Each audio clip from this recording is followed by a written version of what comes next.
Hi, this is Mike Brown, owner of Death Wish Coffee Company. Welcome to Fueled by Deathcast. I love Jeff, but sweet and hot.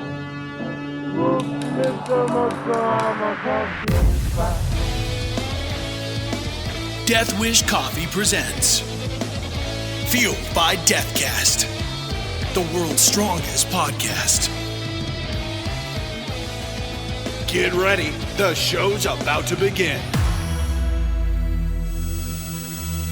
Welcome to Fueled by Deathcast. This is episode 138, or season 3, episode 34. And if this is your first time joining us here at Fueled by Deathcast, I am the incredible Jeff. And I'd love if you took a second and followed Fueled by Deathcast across all social media. Very easy to do, at Fueled by Deathcast on Instagram, Twitter, and Facebook. And if you're listening to this podcast, wherever you listen to podcasts, whether it's iTunes, Spotify, Stitcher, Google Music, iHeartRadio, or watching it in full video on the Death Wish Coffee Company YouTube page, please take a moment and hit the subscribe button. And if you like what you hear and see, leave us a review, leave us a comment. I love getting to do this show every week, and I love hearing what you guys are digging as well. And this show and everything we do here at Fueled by Deathcast would be nothing without the voice of death himself, Brock Powell. Brock Powell is the voice actor on this show and 1,000 voices out there in the world. Go follow his journey through the incredible industry of voice acting. You can follow him at brockvox.com or at brockvox across all social media platforms. He gets to work on some incredible animated series, some video games. He gets to lend his voice to toys. He does so many cool different things, and you don't want to miss seeing what he's got coming next. And I love Brock to death. Secret code unlocked. Discount of death. Speaking of Brock, you heard him right there. As a fan of Fueled by Deathcast, you get a special secret discount code, which isn't too secret because I say it every single episode. If you go on over to deathwishcoffee.com, at checkout, you're going to see a little field to type in a discount code. And if you type in all one word, discount of Jeff, you'll get 12% off your order. And that is on coffee, any of the merchandise over there, any of the cool stuff you see on deathwishcoffee.com. You can fill your cart with all of it and then save 12% at checkout by typing in the all one word discount of Jeff. Want to take a second to shout out some friends of the show. We haven't done this in a few weeks. First of all, Mr. Ricky Rackman. If you don't know who Ricky Rackman is, you've probably been living under a rock. Ricky Rackman is probably best known as the most famous host of MTV's Headbangers Ball back in the late 80s and early 90s. But he's also the co-conspirator behind one of the most infamous rock clubs ever, the Cat House. And now he has a brand new podcast, which is absolutely incredible. Comes out every other week on iTunes, Spotify, wherever podcasts are found, called the Cat House Hollywood Podcast. And he and special guests tell stories about that incredible time in rock and roll in California during the late 80s, in the mid to late 80s. He opened in 86. And one of the cool things about the Cat House is no cameras were allowed. And basically all of the stories and everything that went down within those walls kind of stayed within those walls until now. And for anybody who's a fan of rock and roll or the sex, drugs, and rock and roll era of all of that in the 80s and 90s, you definitely want to tune into that any episode of the Cat House Hollywood Podcast from Ricky Rackman. Another friend of the show, if you go on over to YouTube, you can tune in to Zetro's Toxic Vault. Steve Souza, the singer of Exodus, he's got this incredible web series where he just talks about the good old days on the road. He talks about being on the road now with Exodus. He talks about, movies that he likes, anything that really hits his brain. He kind of talks about in his Toxic Vault. And he has some special guests on there too, and he's always caffeinated with Death Wish coffee. So it's really cool to see every single episode and what he's got in store to talk about. So tune in and subscribe to Zetro's Toxic Vault today. This week, I'm really excited to bring you our special guest, Chris Prynoski of Titmouse Inc. Now, if you're a fan of animation, especially on, let's say, Cartoon Network or even on Netflix, you probably have seen the Titmouse Inc. logo come at the end of some of your favorite cartoons. And Chris started this company as a t-shirt company and then realized, you know what? I should probably just start my own animation company, because he was in animation back in the early 90s in MTV during that boon of animation, working on incredible titles that all appeared in the Liquid television block, including Beavis and Butthead, and even got to work on Beavis and Butthead Do America, which we talk about on this very show. And it was really cool to talk with Chris, and he is so busy with so many different projects in the works that his company is working on. We were honored that he took the time to talk with us. We actually got him in the car, on the phone, and it was just an incredible conversation about, starting a business, going both feet forward, and just hoping that what you see in your head is going to actually become a reality, and it did for him. And Titmouse Inc. is one of the powerhouses of animation out there now. Like I said, some of my favorite titles of all time: Metalocalypse, Super Jail, Venture Brothers, Big Mouth. The list goes on. And we get to talk about all of that and more on this very special episode. So mugs up this week for this week's Death Guest, Chris Prynoski of Titmouse Inc. The Fueled by Death guest. We're in the now, and I know you guys are doing a ton of stuff with Titmouse Inc. and across the board. And I wanted to start by talking about some of the things that maybe you can talk about. Yeah. One of those being this incredible Kickstarter that you guys are a part of for Critical Role. Oh, yeah. Yeah, that's like so cool and surprising. I mean, I've been like a lifelong D&D player since I was like 9 years old, and I've known those guys because they're voice actors, right? And many of them have done voices for us, and Sam Riegel has directed so many cartoons for us that, I kind of have been aware of their stream since the beginning, and I've kind of been talking to them about it for years, like probably 2.5 years, and we started developing it maybe like a year and a half ago, and when they were like, hey, do you think that we could do a Kickstarter? I was like, yeah, everybody who asked me that, because we get asked that a lot. I bet. We've been involved with a couple of them, and, it never works out the way that you think, right. And it's always a huge, it's a weird thing, right? And a lot totally. of it's like, the audience, it's like the people who watch cartoons, I was like, in the past, I think have been less informed on like how long it takes and how much it costs to make a cartoon.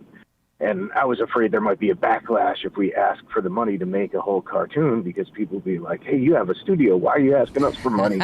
And so we asked for like, to do one special, and we're like, man, maybe if we're lucky, we'll get this. It's a tall order. It's a tall ask.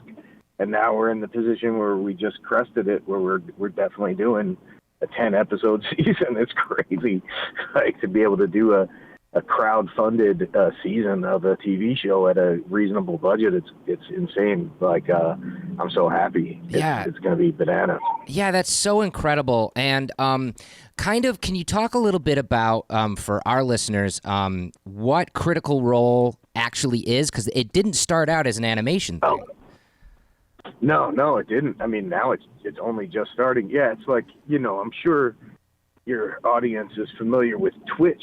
Yep. If you're not, then it's like, it's a service where you can watch people. Mostly it's about playing video games, right? Right. But it's also, in the past few years, expanded out to people playing all different kinds of games, right? Role-playing games and board games and whatever kind of games, streaming their experiences. And I think Critical Role hit this sweet spot of like a little bit nostalgia for D&D, a little bit of, the 5th edition coming out. I guess it started with Pathfinder, which is a D&D-like game, so they started playing with Pathfinder and then got into playing D&D, but both like fantasy role-playing games. And I think, also the fact that they're voice actors and they're talented at like coming up with characters and character voices makes theirs like way more entertaining than just like so-called normal people playing D&D. If you watch me play D&D, it's not nearly as entertaining as it is watching these guys, right? Right. But I think the big thing about Twitch, right, is like D&D used to be something that, you know, your older brother or your uncle or your weird friend or the librarian, somebody had to teach you, right? Mm.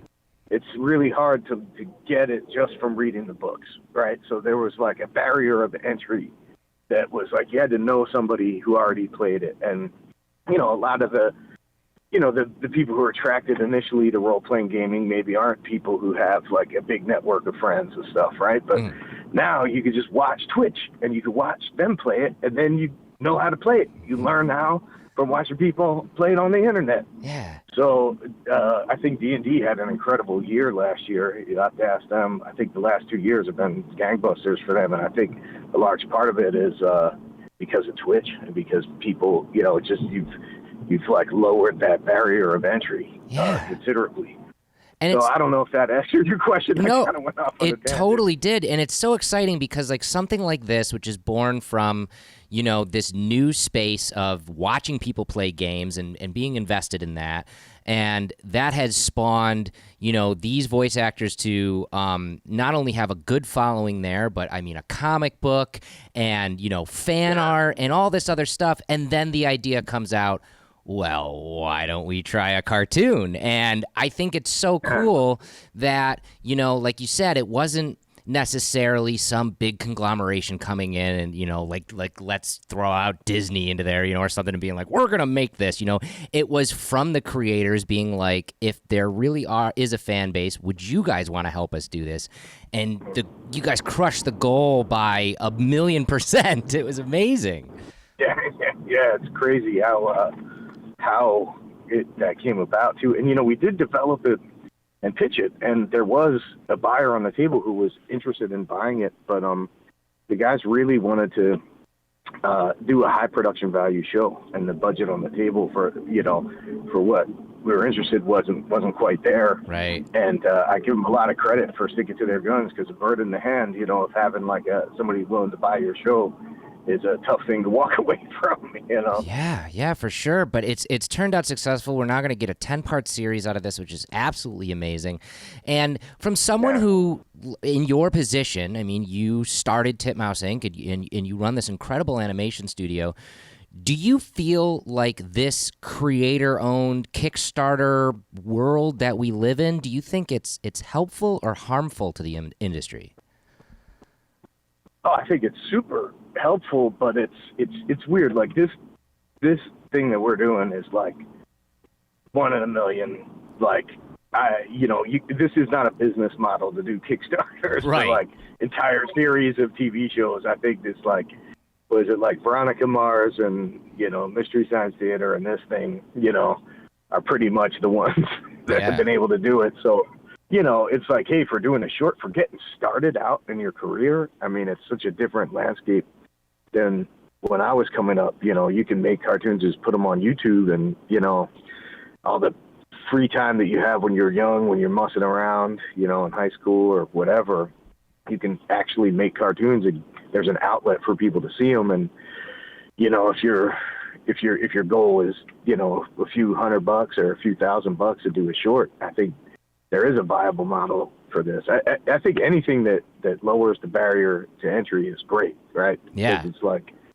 you know, it's like everybody gets a chance. It's a more like democratic system. I mean, Hollywood still is, I mean, that like who you know thing is like so very true, because, you know, it's an industry, you know, there's people in charge of like what gets on the air or whatever you want to call it these days on people's services, streaming services. But you have to be able to back it up with being able to make stuff.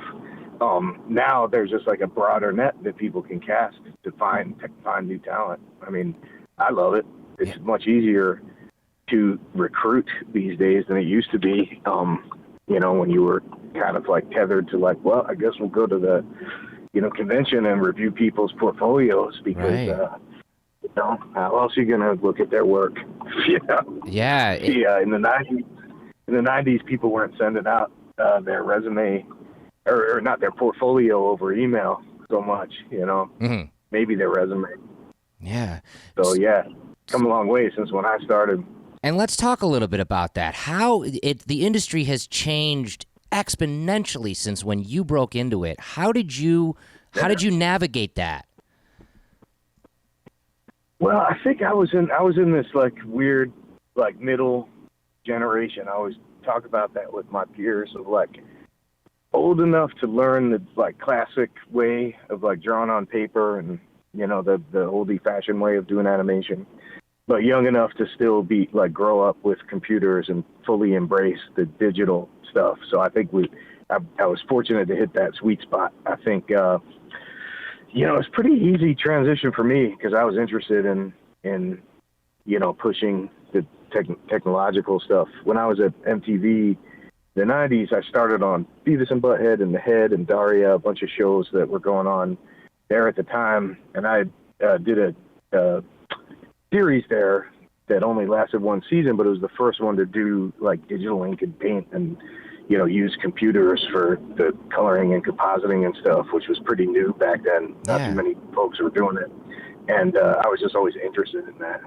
Was the landscape, it seemed at that time, during like, you know, the Beavis and Butthead era of MTV, it seemed like MTV was open to anything. And I think that's why so much good content came out of that generation of MTV. Was that what it was like on the inside? Were they very open to new ideas and pushing that envelope?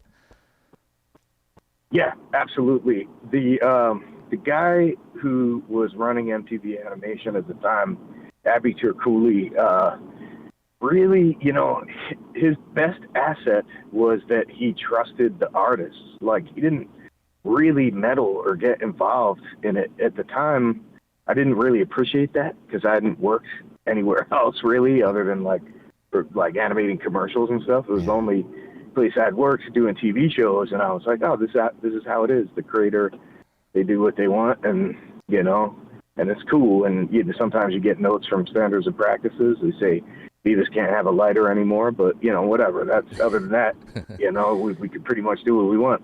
And then I realized when I moved out to LA in 2000 that that's not how it works in most of the places, you know, and that was kind of like a unique environment. And I think it was great for what it was. If they had been able to eke it out a little bit longer, man, I think they could have been a real, you know, they could have either been a competitor to Adult Swim or we just could have been Adult Swim. Totally. Like, remember doing a panel at Comic-Con a couple years ago, and they asked me if they were like, hey, do you think you could ask Mike Judge to be the moderator? And I was like, yeah, sure.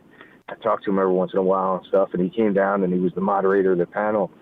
And it was funny. He was like, MTV fucked up. He's like, see, all these people on this panel. And it was true. Almost every person in the panel, he's like, they all worked at MTV. They were all making cartoons and they let them all go. And they all went to Adult Swim. And it's like, you could have done it. You guys could have had that MTV. You know? Yeah. It's funny.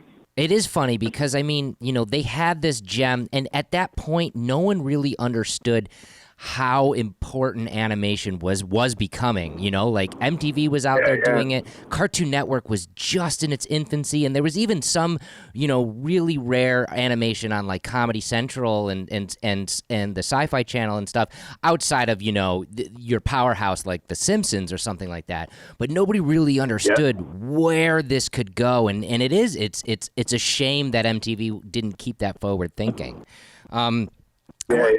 I wanted to talk to you a little bit about, too, you not only got to work on Beavis and Butthead when it was on MTV, you also directed some of the movie, Do America, right?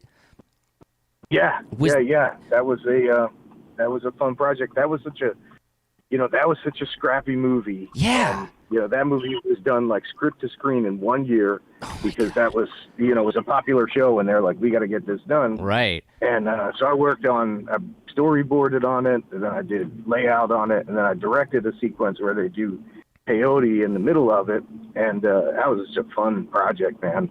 Was it still the same mentality, MTV just being like, let's push the envelope? Because especially that sequence that you just talked about where they're tripping out in the desert that blew my mind on the big screen. Like seeing that, like it absolutely blew my mind. And like, was that MTV still having that hunger to just push that envelope? It came from Mike. Mike Judge was like, if you think about the show, right, the core premise, the main joke of Beavis Butthead was they sit around and watch music videos, right? So, the germ of that idea was like, well, how are we going to get them to watch a music video in the movie? Because we have to service that. We have to make a joke about it or something. Right. So originally it was like, let's figure out a way for the movie to just stop in the middle and basically have a music video for them to comment on. Right. And when, he and Joe Stillman, they wrote that sequence into the middle of the script, where basically it was written something like, and we basically do it like the commentary that we do on the show where they're commenting on a music video. And actually it was fully animated. We did a whole, I think it was like 2 minutes and 45 seconds sequence that's much longer than what appeared in the movie. And it was, but it did actually like stop the movie in its tracks, and it was cut down to 45 seconds, and it was the best decision that they made because it was like, like every review of that movie, I remember, I was like 24 or something when I directed that. It was like the first thing I directed, but it was so great. It would always mention it. It was like, oh, and this cool sequence, the best part of the movie. But I think if it was the original cut, they would have been like, the reviews would have been like, and then there was this long sequence that never ended that I couldn't wait for it to be over to get back to the story. So it was a good decision to cut it down. I think it might be out there on YouTube or something.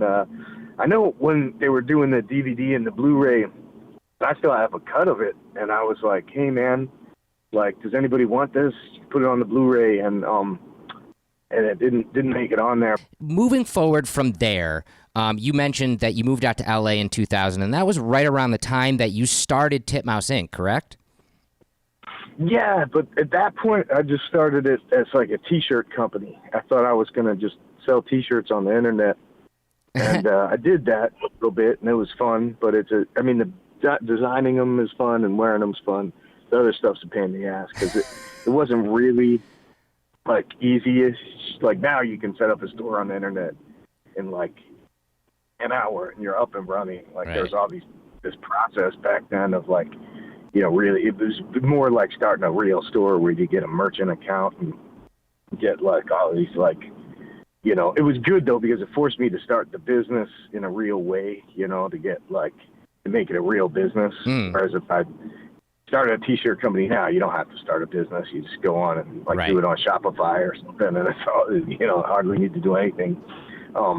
Because what happened was I was like, oh, this will be my side business. I was like working at the networks, working on different shows, directing or running different TV shows. And then, I kept getting more and more freelance work. And then I'd run it through, just like my wife Shannon would help produce that stuff because she was producing freelance. But she's like, I'll just like not take on any more freelance work, and I'll produce your freelance work. And we rented a little room and hired a couple of friends, but we still hadn't run it through Titmouse yet until this one movie that I got, and then it was like a live action movie with like an animated sequence and some drawings, and it was like 20th Century Fox, and I remember being on a call and they're like, what's your production company? And I was like, I don't have a production company, I'm just a dude. And there was like silence on the other end of the line, and they're like, do you have production insurance? And I was like, oh, I have a company, we have a bank account and everything. And I sent over all the Titmouse paperwork, and I guess that worked. And then we started paying people through Titmouse, but it wasn't meant initially to be an animation studio. It just kind of became that. Wow. And then it just kept coming and coming until it was like, I think the summer of 2004 where Shannon was like, you got to quit your job at Cartoon Network and focus on this. And I was like, that's nuts. It's like, that's how we, that's my job. That's how we make money. And she's like, if you quit that and focus on this will be your job. And we didn't have a house or kids or anything. So I was like, all right, I guess let's try it. See how it works out. And it worked out. Yeah. And that's awesome that, you just were like, let's give this a shot. Let's go down this journey of life and see where it takes us. But was it ever in the back of your mind, working on projects like MTV and then at Cartoon Network, was it ever in the back of your mind, like, I want to have my own animation studio someday? Or did you kind of roll into that? Never. Yeah, no, I didn't think so, because I knew I didn't know actually how hard it was to run a company, but I didn't have an interest in the business part of it. And luckily, we just kind of learned. I mean, it's like, I guess that you hear about this a lot. Like, I didn't go to business school, nor did Shannon. I just read a couple of books. I read those, like, Robert Kiyosaki books, like Rich Dad, Poor Dad, and Cash Flow Quadrant when we started the business, because I was like, I got to learn something about business, That's like, that, like, business for dummies kind of books, Yeah. And I'd learned, I guess, just enough, and then Shannon learned more, and then we started hiring people that knew more. But I had no interest in starting a studio, no plan to do that. It just kind of happened.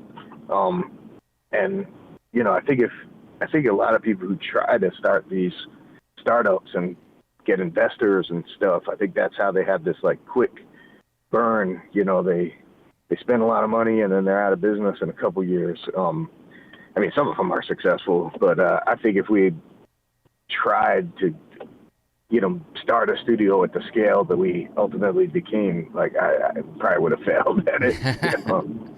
And then, so before this, you're working at Cartoon Network, and then you said the business became viable around 2004. So that's like the perfect time, because animation, like we talked about earlier, was really coming into its own. Adult Swim had just started up less than 5 years prior. Were you working on Adult Swim stuff before actually what you started doing with Titmouse?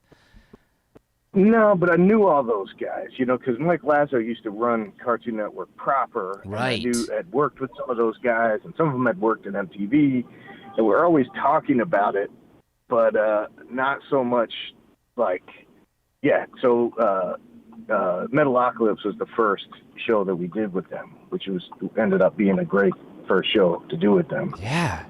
Was that, I'm glad you brought up Metalocalypse, because Metalocalypse, especially for fans of Death Wish Coffee, like, we constantly are in love with that, like the whole Duncan Hills thing and all that stuff. Like, we get tagged in that once a day. It's amazing.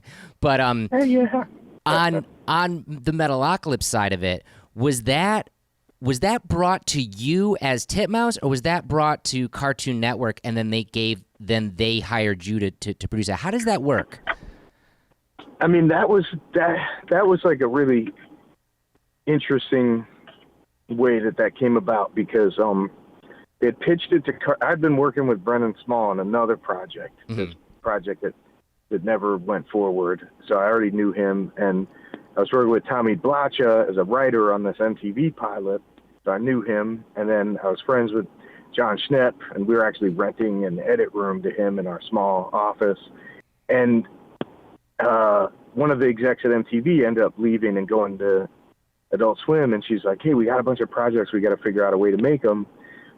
And I remember he was the new guy at the time, Nick Weidenfeld, and he's like, hey, there's 3 projects that we want to do. One is the Boondocks, which was already going, and that was kind of in trouble, and they're like, maybe we could get you to help out. And I was like, all right, well, helping out on a troubled project sounds like maybe not the best way to start our relationship. And then there was this other show called Minority that they were just they had all their artists and they had it all set up, and then they were like, well, there's this one, Metalocalypse, and that one they didn't have any, like, art style figured out really. Schnepp had drawn like kind of like a loose drawing of the characters, and I was like, I know all these guys, like, this is the one we should do. I'm already kind of know about this project. So it kind of worked out because we all knew each other. So technically it was like a gig from Adult Swim, but we really ended up developing that with them because it was kind of the perfect first project for us to do, because it was all people I knew and worked with, and they actually needed our help, as opposed to a show that already had their, like, art direction sorted out and stuff.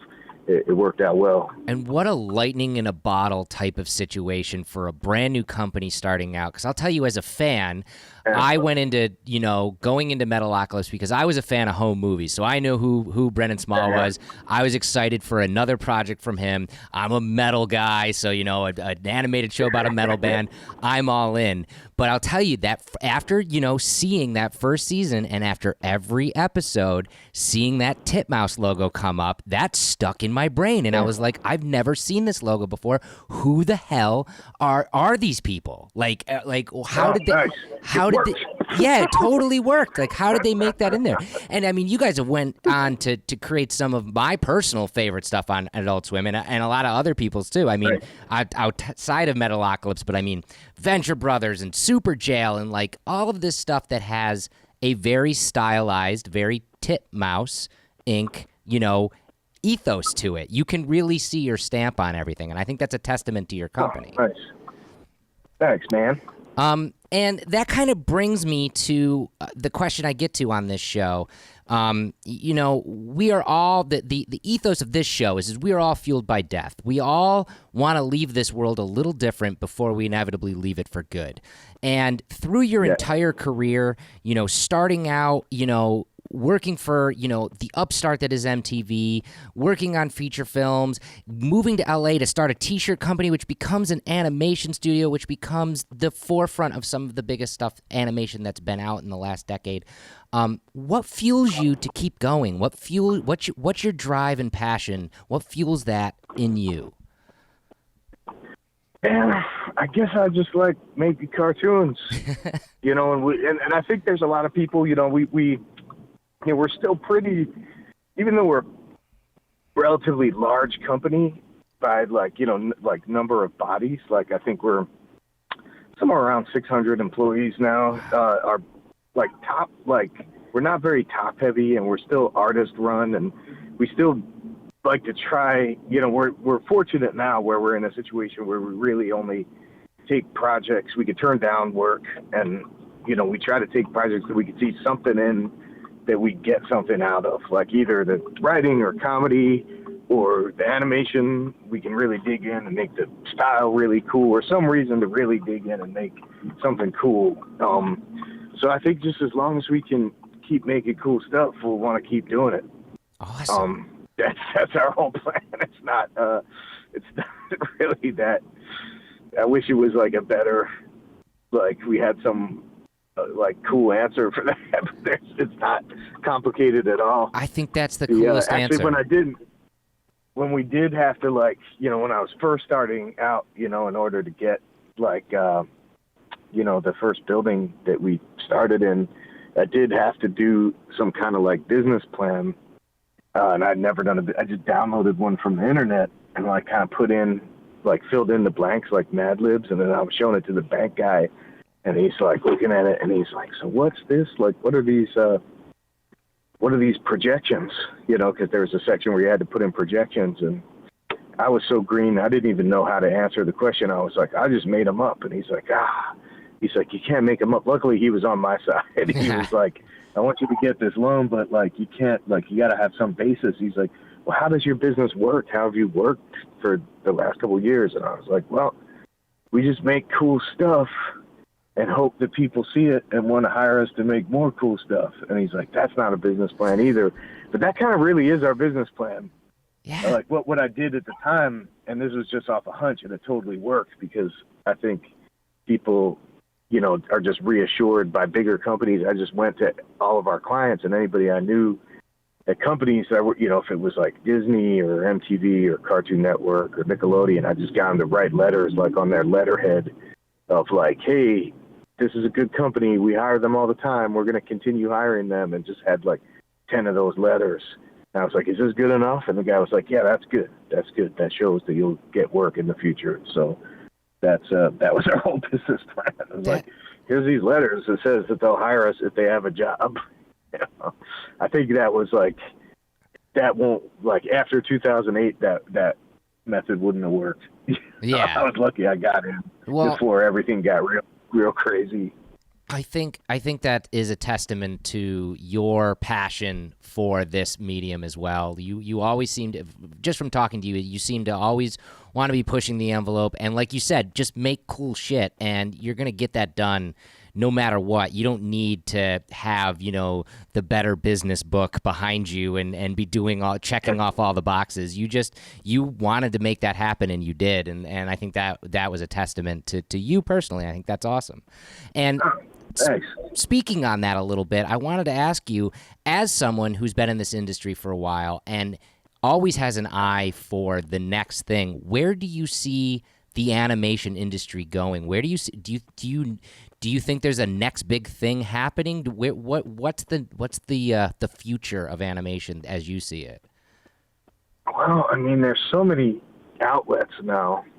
I don't know if, it's hard to predict the next big thing. I think it's weird in a weird way. The next big thing is that everybody's doing it. Like it used to be, there was a couple niche places, right? Like Adult Swim, Fox Sunday Night. They were about the only ones that consistently produced animation. And there was a couple other places, like Comedy Central would do, once a year, they'd try and, maybe not even that often, like every couple of years, they'd try and pair something with South Park, but they weren't like super committed. And right.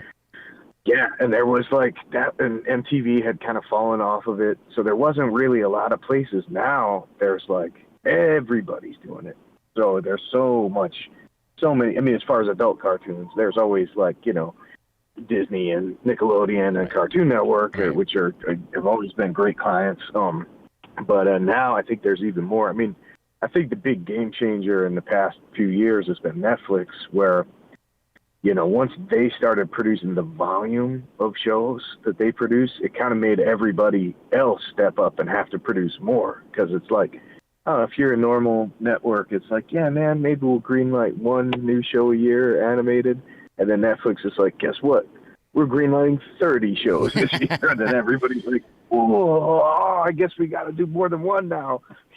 So nobody's like quite hit the volume that Netflix is doing, but they're getting close, and there's a lot now. There's so many more places, and even when some places combine, it starts new ones, So it's like, whatever. Like Disney buys Fox and buys their library, but then there's still like the Fox broadcast network. So there's new ones popping up, and there's the old ones. I don't know what's going to happen as far as like a winner.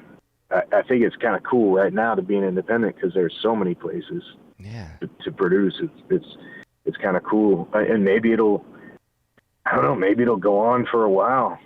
There doesn't seem to be any slowdown right now. We'll see if there is in the couple years from now. Yeah. Well, it seems like it's an exciting time for animation, for animators, for people in this industry. And I mean, even though, like you said, you guys are a small fish in that pond, from your standpoint, from just a number standpoint, I mean, you are one of the heavy hitters in a lot of fans' eyes. And finally, I just wanted to see, is there anything coming up this year that you can talk about? I know a lot of stuff might be in production that you're not allowed to talk about, but stuff that Titmouse has got coming out this year that you can talk about, that you're excited about? Man, there's like so many things we're working on, but I wish I had this is one where you might want to do a little follow-up with Heather and find out like which ones we could talk about. Because I'm trying to do a little mental like roll through of the different things, because I don't know what's been announced, but there's a lot of, if you like cartoons that we've been making over the past year or the past few years, I can vaguely say there'll be more of many of those coming, like more seasons of those coming. Pretty much all of them, I think. So I won't get into specifics on that. For a personal project for me, you could check out on YouTube something called The Tongue and Pencil, where I interview different artists. We sit at two drawing tables and we draw, and you can see our drawings, and then halfway through we switch and draw on each other's drawings. And today this is I don't know when this is gonna go up, but today we just did the Brendan Small one is up there. So you could check that out. And Brendan Small bullshitting, drinking, and drawing. And those will be, we have 17 out of the 24 have been put up. Every Monday, those go up. That's excellent. Is that on your own YouTube channel, on Titmouse YouTube channel? Is it? It's just a YouTube. It's just called the Tongue and Pencil. Oh, just Tongue and Pencil If channel. you Perfect. go on- Yeah, it's just for that thing because it's like so. I mean, we shoot it at Titmouse, but it doesn't even have. I mean, you'll see, it's pretty low budget. We didn't have a budget for this. It's just like little. I got to get a better mic setup for next time. People are like, "You should do it as a podcast." And I'm like, man, I don't know, man. When you can see it, it's a little bit more forgiving. When you can only hear it, it sounds pretty bad. Like I did it in this warehouse. It's all echoey and crap, but whatever. That's a a great idea, though. It's rough around the edges. I as much as people enjoy in this day and age, as much as people enjoy animation and animated projects, we live in this wonderful, connected world thanks to the internet and YouTube and stuff like that, where we can, be a fly on the wall with our favorite creators, our favorite animators and stuff like that. And I think a show like that is really important. I think that's cool that, you get to sit down with these people and just have a conversation while creating art. I think that's very, very interesting. Yeah, it's fun because it's like on two ways. It's like it forces me to hang out with people I know, and then I find out stuff about them that I didn't know. Yeah. So it's good. That's awesome. It's weird doing interviews. I'd never done like an interview show before, so I'm sure it's like it's a whole different thing to get used to doing. Definitely. Oh, that's awesome. Well, like I said, I'm very excited for everything that Titmouse has got going, and you as well. In this show, obviously, I'll put links to a lot of the stuff that has been announced and stuff as it becomes announced. And Chris, I can't thank you enough for taking time and talking with me today. It was really a pleasure to talk with you. Yeah, thanks, man. It was great. This has been Fueled by Deathcast, a Death Wish Coffee Company podcast production. Thanks for listening.